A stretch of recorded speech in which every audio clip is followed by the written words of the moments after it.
Last time on آخری معجزہ. پوری طرح سے مختلف لفظ ہے. عربی زبان کا قرآن ایک معنی میں یوز کر رہا ہے اور باقی ساری عربی کی کتابیں آج کل کسی اور معنی میں یوز کر رہی ہیں, اور اس طرح کی سینکڑوں مثالیں ہیں. اسی لیے اگر پرانا محاورہ سمجھ نہ آئے اور آپ عربی بہترین بول لو, اس کا پھر بھی یہ مطلب نہیں ہوگا کہ آپ کو قرآن سمجھ میں آ گیا. جس طرح آپ اچھی بھلی اردو بھی بول لو تو اس کا مطلب یہ نہیں ہے کہ غالب یا اقبال یا 200 سال پرانی کوئی تالیف آپ کو سمجھ میں آ جائے گی. تو یہ کچھ انٹروڈکٹری بات میں آپ سے کرنا چاہتا تھا. کل بڑے خوبصورت محاورے پڑھیں گے انشاءاللہ.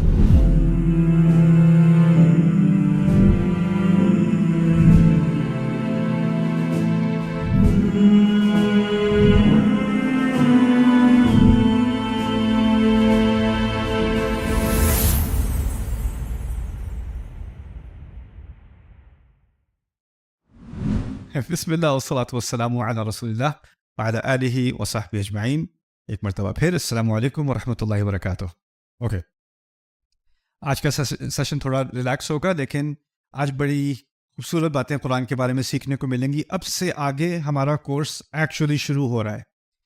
یہ کورس میں نے جب تیار کیا تھا تو مجھے پتہ نہیں تھا کہ میں اس کو کیسے مرتب کروں گا. یہ میرا پہلا کورس ہے ایکچولی. یہ میں نے تیار کیا تھا 2004 میں میں نے نوٹس تیار کیے تھے, اور میں جب یہاں آ رہا تھا یہ کورس پڑھانے کے لیے تو یہ PDF فائل کھولے مجھے کتنے 12-13 سال تو ہو گئے ہوں گے. تو سبحان اللہ. اور یہ آخری دفعہ جب میں نے پڑھایا تھا, پہلے میں نے امریکہ میں یہ سیمینار کرایا تھا. آپ کو تو میں 10 دن کے لیے کرا رہا ہوں, میں ایک ویکینڈ میں کرتا تھا یہ کورس. اور میں نے یہ امریکہ میں تقریباً 40 دفعہ کیا, اور اس کے بعد یورپ میں نے 20 دفعہ کیا, پھر میں نے ملیشیا اور انڈونیشیا میں کیے. اور امریکہ کی جو خصوصیت ہے, میں نے یونیورسٹیز میں کیے یہ کورس انگلش میں نا, قرآن کے اوپر. اور اس میں کافی سارے لٹریچر کے پروفیسرز, فلاسفی کے پروفیسرز, کمپیریٹیو ریلیجن کے پروفیسر, نان مسلمز, انہوں نے بھی کافی اٹینڈ کیے.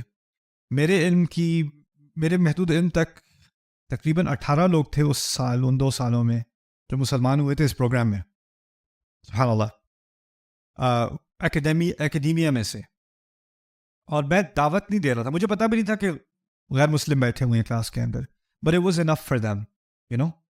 تو اللہ تعالیٰ اس میری فیوریٹ کہانی اس کورس کے بارے میں جو ہے نا, وہ میں نے فاتحہ ایکسپلین کی تھی. میں تو آپ کو تو ہمیں کتنے 2 دن لگ گئے تھے نا پورے فاتحہ کرنے میں. میں ایک رات میں کیا کرتا تھا پوری فاتحہ. پہلی دفعہ جب میں نے یہ کورس کیا, میں نے کیلیفورنیا میں کیا تھا, لاس اینجلس میں. تو ایک لڑکا میرے پاس آیا کلاس کے بعد, 18 سال کا, بڑے غصے میں, اور پھر مجھے ایسے دیکھتا ہے, پھر مجھے گلے لگاتا ہے, پھر مجھے بتاتا ہے کہ my mom bought me Lakers tickets. Do you guys know who the Lakers are? Basketball team? And that's the California basketball team back in the day, right? کہتا ہے میرے پاس لیکرز ٹکٹس تھے, میرے پاس فرنٹ رو سیٹس تھیں, VIP سیٹس تھیں, لیکن میری mother نے کہا نہیں, ہم یہاں پہ جا رہے ہیں ڈیوائن اسپیچ میں. The whole way I was cursing you. تو میں نے کہا پتہ نہیں, اب یہاں تک اس نے جو کہانی سنائی تو مجھے لگا پتہ نہیں اب بدلہ لے گا, کیا کرے گا. تو کہتا ہے but you know I heard this tonight. Today is I'm 18 years old. Today is the first day I know why I'm Muslim. That's what he told me.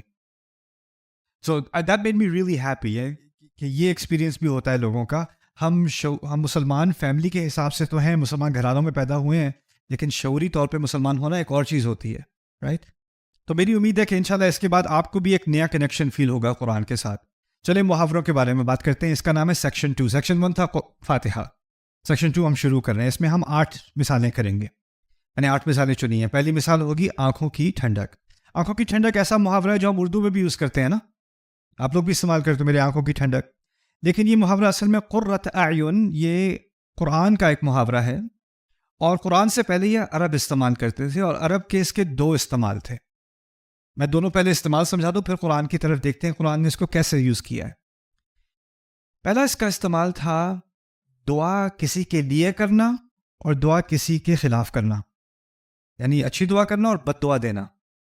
بد دعا دینے کے لیے کہتے تھے اللہ تیری آنکھیں گرم کرے, اسخن اللہ عینک، اللہ تیری آنکھیں گرم کرے، یہ اس کے لیے بد دعا ہوتی تھی. اور کسی کے لیے دعا کرنی ہوتی تھی تو اقر اللہ عینک، اللہ تیری آنکھیں ٹھنڈی کرے. اور دونوں سے مراد رونا تھا. کہتے تھے جس طرح ہم کہتے ہیں نا خوشی کے آنسو اور غم کے آنسو، ان کے ہاں تھا کہ جو خوشی کے آنسو ہوتے ہیں وہ آنکھیں ٹھنڈی کرتے ہیں، اور جو غم کے آنسو ہوتے ہیں وہ آنکھیں گرم کرتے ہیں. تو اصل میں آنکھوں کی ٹھنڈک سے مراد تھا ایسی خوشی جو آپ کو رلا دے. خوشی سے انسان رونا شروع ہو جائے اس کو کہا جاتا ہے آنکھوں کی ٹھنڈک عربی میں. اس کی میں چھوٹی سی مثال دیتا ہوں. ایئرپورٹ پہ جاتے ہیں، کوئی ماں جو ہے وہ اپنے بیٹے کو ریسیو کر رہی ہے. بیٹا باہر گیا ہوا تھا کسی جاب پہ یا بزنس پہ گیا ہوا تھا، 2 سال نہیں دیکھا اس نے اپنی ماں کو، اور وہ ایئرپورٹ پہ اس کا ارائیولس پہ انتظار کر رہی ہے. اور اسی ایئرپورٹ پہ ایک اور ماں ہے، وہ اپنے بیٹے کو الوداع کہہ رہی ہے. اور جو وہ دونوں ایک دوسرے کو، ایک ماں اپنے بیٹے کو گلے لگ رہی ہے ملتے ہوئے، اور دوسری ماں بھی اپنے بیٹے کو گلے لگ رہی ہے اس کو خداحافظ کہتے ہوئے. رو دونوں مائیں رہی ہیں، لیکن ان کے رونے میں فرق ہے کہ نہیں؟ جو ریسیو کر رہی ہے، جو خوش آمدید کر رہی ہے اپنے بیٹے کو، اس کی آنکھیں گرم ہیں یا ٹھنڈ ہیں؟ ہاں، اس کی آنکھیں ٹھنڈ ہیں. اور جو خداحافظ کہہ رہی ہے اس کی آنکھیں گرم ہیں. تو یہ فرق ہے ان دونوں کا. یہ پہلا فرق ہے. یعنی ایسی خوشی، اتنی خوشی ملے مجھے کہ میری آنکھیں رونے پر آ جائیں. یہ ہے قرۃ اعین. دوسرا اس کا استعمال ہوتا تھا کہ عرب جو ہے نا وہ صحرا میں بہت سفر کرتے تھے. صحرا کی زندگی تھی ان کی، اور صحرا میں جب سفر کرتے تھے تو آپ نے دیکھا ہوگا کہ وہ پگڑی ان کے ہاں عام ہے. ٹربن جو وہ پہنتے ہیں نا وہ عام ہے. وہ اس کے مقاصد ہیں. اصل میں اس کے مقاصد میں سے ایک مقصد یہ ہے کہ جب ہوا تیز چلتی ہے نا تو ریت بھی ساتھ اٹھتی ہے، اور وہ منہ میں جاتی ہے، ناک میں جاتی ہے، آنکھوں پہ لگتی ہے، تو وہ اپنی جو پکڑی ہے اس سے وہ اپنی شکل کو ڈھک لیتے تھے. تو جس چیز کو ہم آج کل نقاب کہتے ہیں نا، نقاب، یہ اصل میں عرب مرد اور عورتیں دونوں استعمال کرتے تھے. خاص کر جب آندھیاں وغیرہ ہوتی تھی نا تو تقریباً ایک ہی طرح کے لگتے تھے، وہ اپنی شکل کو پوری طرح ڈھک لیتے تھے. ٹھیک ہے. لیکن کبھی کبھار جب آندھی اتنی تیز ہوتی تھی کہ بلکہ ان کو تقریباً آنکھیں کور کرنی پڑتی تھی، لیکن اگر پوری طرح کور کر دیں تو پتہ نہیں چلے گا جا کہاں رہے ہیں. تو باقی شکل تو بچ گئی، عذاب کس پہ آ رہا ہے؟ آنکھوں پہ. اور کہیں مشکل سے جا کر طوفان کے دوران کوئی غار مل گیا، کوئی بڑی چٹان مل گئی، اس کے سائے میں جا کے تھوڑی دیر ذرا آرام مل گیا آنکھوں کو، تو وہ آنکھوں سے ریت نکال لی اور تھوڑی آنکھوں کو ریلیف ملی. اس کو کہتے تھے قرۃ اعین. یعنی جب آنکھیں طوفان میں ریت کی وجہ سے ان پر عذاب آ رہا ہے تو وہ گرم ہو رہی ہیں، وہ پک رہی ہیں. اور جب وہ غار میں پہنچ گیا یا کہیں پناہ لے لی اور آنکھوں کو اب تکلیف نہیں ہو رہی تو اس کو کہا جاتا تھا قرۃ اعین. یعنی مصیبت سے نکل کر، یعنی آپ جو ہے وہ کسی پناہ میں آ گئے. یہ 2 معنی ہیں قرۃ اعین کے، آنکھوں کی ٹھنڈک کے. اب دیکھتے ہیں قرآن نے اس کو کیسے استعمال کیا. والذین یقولون ربنا هب لنا من ازواجنا وذریاتنا قرۃ اعین واجعلنا للمتقین اماما. سورۃ الفرقان میں اللہ تعالیٰ نے ہمیں دعا سکھائی ہے. وہ لوگ جو کہتے ہیں کہ ہمارے رب ہمیں اپنی اولاد میں سے اور اپنے ازواج میں سے، یعنی شوہر اور بیوی میں سے اور اپنی اولاد میں سے آنکھوں کی ٹھنڈک دے. اس کا ہم ترجمہ کرتے ہیں آنکھوں کی ٹھنڈک. اب میں نے آپ کو 2 باتیں بتائی تھی. پہلی بات یہ تھی کہ اتنی خوشی آئے کہ کیا ہو، رونا آ جائے. یعنی میری شادی میں اتنی خوشی ہو کہ مجھے رونا آ جائے. رونا تو آتا ہے بڑی عجیب دعا ہے، کیونکہ کچھ دوست بھی ہوتے ہیں شادی ہونے لگتی ہے تو کہتے ہیں یار چلو کوئی بات نہیں تمہیں ڈراؤں گا نہیں میں، کوئی بات نہیں، تمہاری ڈفرینٹ ہوگی. ہر ایک کے دماغ میں ہوتا ہے شادی کے ساتھ ڈپریشن ہوتی ہے، لڑائیاں ہوتی ہیں، ایک دوسرے کی مس انڈرسٹینڈنگ ہوتی ہے، صبر نہیں ہوتا. پہلے بہت اچھے لگتے تھے اب بہت برے لگتے ہیں. تم تو کوئی اور ہی نکلے، تم تو وہ تھے ہی نہیں، تم تو وہ تھی ہی نہیں. جو میں تو سمجھا تھا تمہیں اس خیال سے کہ ہم ساتھ ہوں گے، اس خیال سے میری آنکھوں میں آنسو آ جاتے تھے، اتنی خوشی ہوتی تھی. اب تم نظر آتے ہو تو آنکھوں میں آنسو آتے ہیں. اس دعا کی ضرورت ہے، اسی لیے یہ دعا کہی گئی ہے، کیونکہ شادی میں آنکھوں کی ٹھنڈک جلدی غائب ہو جاتی ہے. اسی لیے کہا ہے حب لنا من ازواجنا وذریاتنا قرۃ اعین. اور یہ اس لیے بھی کہا گیا ہے کہ شادی کے اندر اس طرح کی محبت ہونا کہ ایک دوسرے کے اندر انسان دلی خوشی پائے، دلی خوشی ہو شوہر سے، دلی خوشی ہو بیوی سے، اس کو دیکھ کے ہی خوش ہو جائے انسان، اس کے کمرے میں ہونے سے ہی سانس آ جائے۔ ہوتا کیا ہے، ایک دفعہ اس نے دروازہ بند کیا، وہ گئی باہر، قرۃ اعین تو یہ کیسے ہو کہ شوہر اور بیوی ایک دوسرے کے اندر اس قسم کی خوشی پائیں؟ یہ اللہ تعالیٰ کی طرف سے ایک بہت بڑا تحفہ ہوتا ہے۔ اسی لیے حب کا لفظ استعمال کیا، حب نکلا ہے ہبا سے، اور ہبا عربی میں کہتے ہیں تحفے کو۔ حب لنا من وہبا، ہمیں ایک تحفہ دیجیے اللہ تعالیٰ۔ یہ بھی نہیں کہا ہمیں دیجیے، کہا تحفہ دیجیے۔ اب باقی چیزوں کے لیے ہم کہتے ہیں آتینا فی الدنیا حسنہ، یہ نہیں کہتے حب لنا فی الدنیا حسنہ، دیجیے، لیکن یہاں دینے کے لیے بھی ایک خاص دینا۔ کیسا دینا؟ تحفہ، یعنی یہ ایسا تو ایسی نعمت ہے جو باقی نعمتوں کے مقابلے میں بہت بڑا تحفہ ہے۔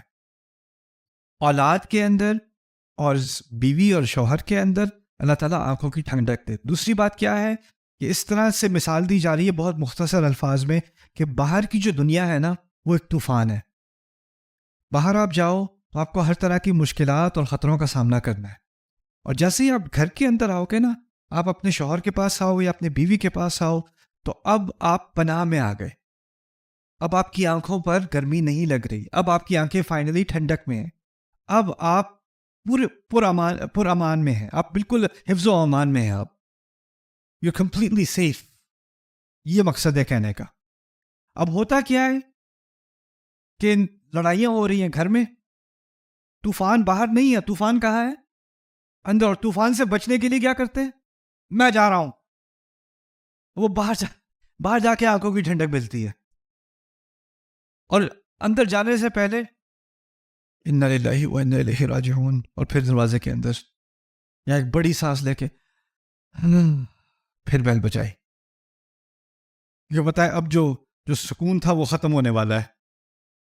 اسی لیے یہ دعا اہم ہے۔ اور پھر یہ دعا صرف میاں بیوی کے درمیان نہیں بلکہ اولاد اور والدین کے درمیان بھی کی گئی، کیونکہ بچے جب چھوٹے ہوتے ہیں تو کیوٹ ہوتے ہیں، ٹھیک ہے، کچھ بچے تو انوئنگ ہوتے ہیں شروع سے ہی، کچھ کیوٹ ہوتے ہیں، مزہ آتا ہے ان کے ساتھ، کھیل کود ہوتی ہے، ایک عمر ہوتی ہے جب وہ آپ کی ساری باتیں سنتے ہیں، پھر ان کی ایک عمر آتی ہے کہ وہ بس آگے سے جواب دینا شروع کر دیتے ہیں، ان کی اپنی ایک پرسنالٹی نکل آتی ہے، تم تو پورے انسان بن گئے ہو، تمہاری تو اپنی سوچ ہے، اپنی رائے ہے، اپنے اوپینینز ہیں، اور پھر والدین کو پینک ہوتا ہے، یہ تو میری باتیں نہیں مانتے، یہ تو آگے سے جواب دیتے ہیں، اس کی اپنی رائے کیوں ہے، یہ پورا انسان کیوں بن رہا ہے، روبوٹ کیوں نہیں بن رہا ہے، یہ جیسے تم چھوٹے تھے تو بہت اچھے تھے۔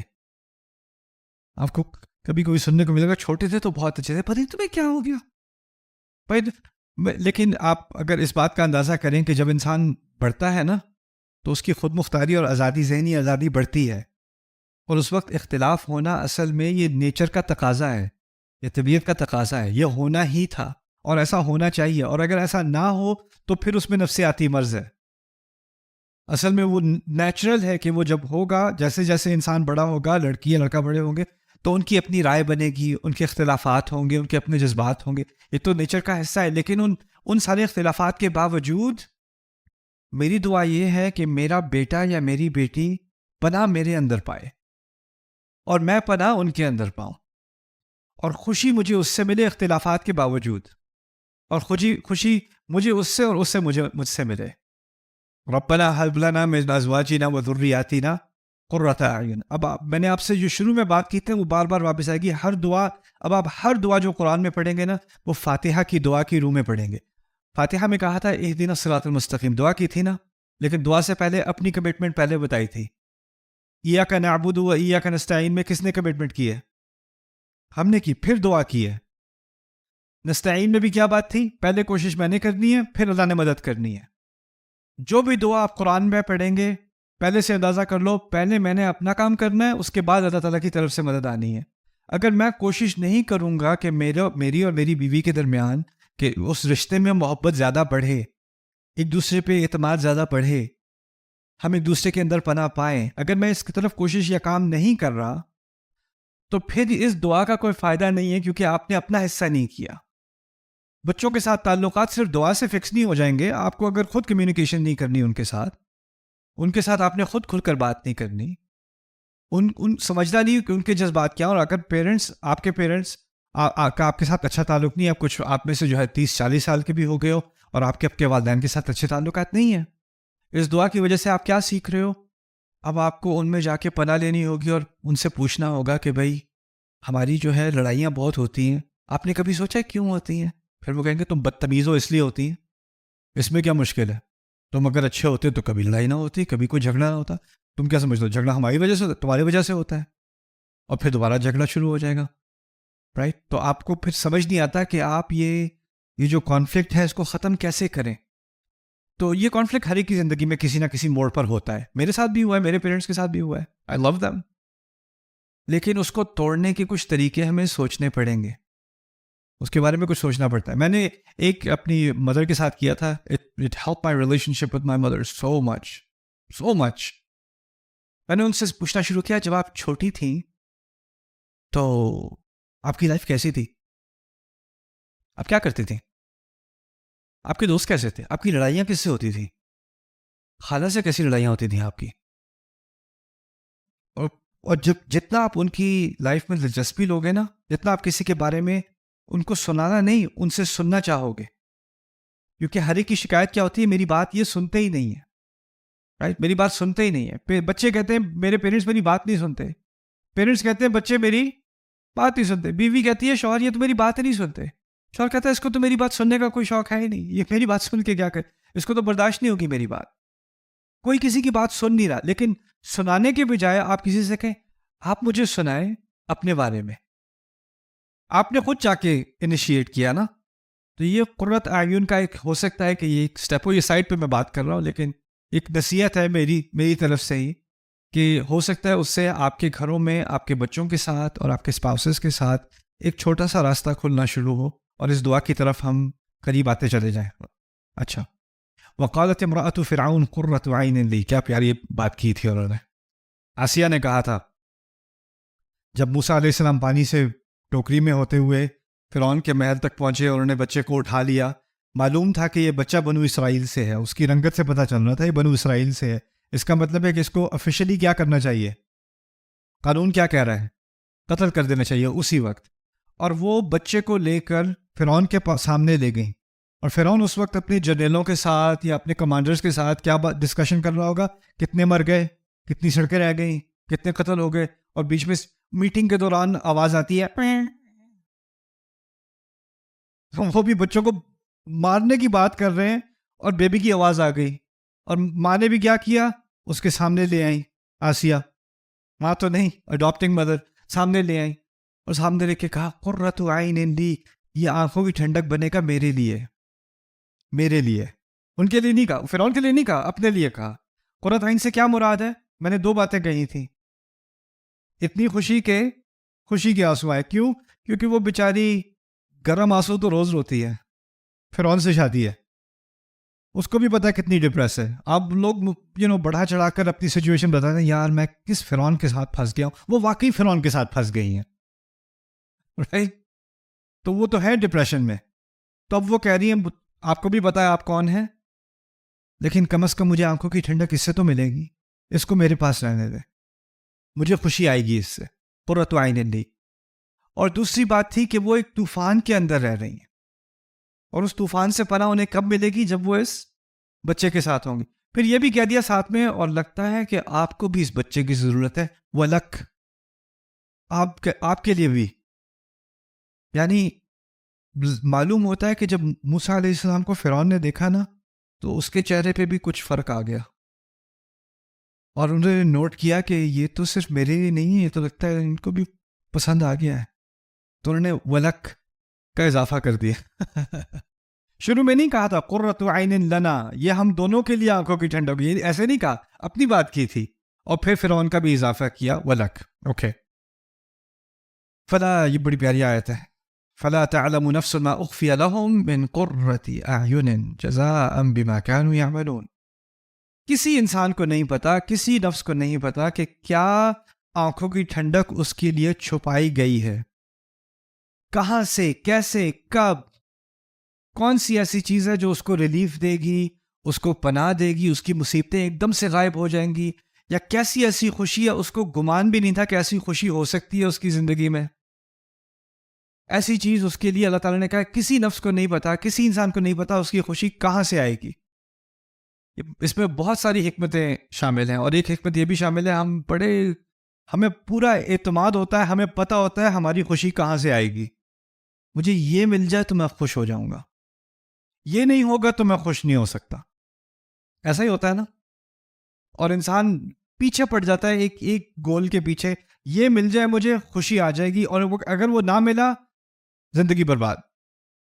اللہ تعالیٰ اس چیز سے ہمیں چھٹکارا دلا رہے ہیں، اس سوچ سے کہ ہم کسی ایک چیز کو پکڑ کے اپنے آپ کو پاگل کر دیں اور کہیں خوشی تو اسی میں ہے ورنہ خوشی ہو ہی نہیں سکتی. اللہ کہہ رہے ہیں کسی نفس کو نہیں معلوم کہ اس کی آنکھوں کی ٹھنڈک، اس کی خوشی کے آنسو کس چیز میں چھپے ہوئے ہیں، لیکن چھپے ہوئے ضرور ہیں. اور پھر کہا جزاء بما كانوا يعملون، جو عمل وہ کرتے رہے ہیں اس کی جزا کے طور پہ ان کو کوئی خوشی آنے والی ہے. یعنی اس میں یہاں پر اختصار نہیں کیا کہ کہا کہ یہ آخرت میں ہی ہوگا. جب اللہ تعالیٰ خاص نہ کرے نا کہ یہ خاص آخرت کے لیے ہے یا خاص دنیا کے لیے ہے، تو عموم اللفظ يدل على عموم المعنى، جس میں اللہ تعالیٰ نے قید نہیں ڈالی اس میں ہم قید بھی نہیں ڈالتے. یعنی یہ خوشی، اس کا اشارہ دنیا کی طرف بھی ہو سکتا ہے اور آخرت کی طرف، دونوں کو شامل کیا جا سکتا ہے. ٹھیک ہے. Subscribe now to the Bayina YouTube channel to watch the rest of this series and more great content from Ustad Nu'man Ali Khan. Coming up next time on Akhari Mojza. کوئی آتا ہے رسول صلی اللہ علیہ وسلم کے پاس کہتا ہے ابایعوک علی الصلاتین، میں آپ کو بیعت دینے کو تیار ہوں، یعنی مسلمان ہونے کو تیار ہوں. نمازیں میں نے 2 پڑھنی ہیں، 5 نہیں پڑھنی، میں نے 2 پڑھنی ہے. کیا کریں گے رسول صلی اللہ علیہ وسلم؟ ہم میں سے کوئی ہوتا تو کہتا ہے ان الدین عند اللہ الاسلام، اللہ کے ہاں دین جو ہے نا یہ مکمل اپنے آپ کو آپ نے سرنڈر کرنا ہوتا ہے، اس میں کوئی ڈسکاؤنٹ پروگرام نہیں ہے، کوئی نیگوشیشن نہیں ہے، یا پورے اسلام میں داخل ہو یا دفع ہو جاؤ. رسول صلی اللہ علیہ وسلم نے بیعت لے لی، چلو ٹھیک ہے 2 نمازوں کے لیے. صحابہ حیران، یہ کیا ہو گیا، کوئی واقعی کوئی ڈسکاؤنٹ پروگرام ہے؟ تو انہوں نے کہا نہیں، جب نماز کی لذت آئے گی تو خود ہی پڑھ لے گا.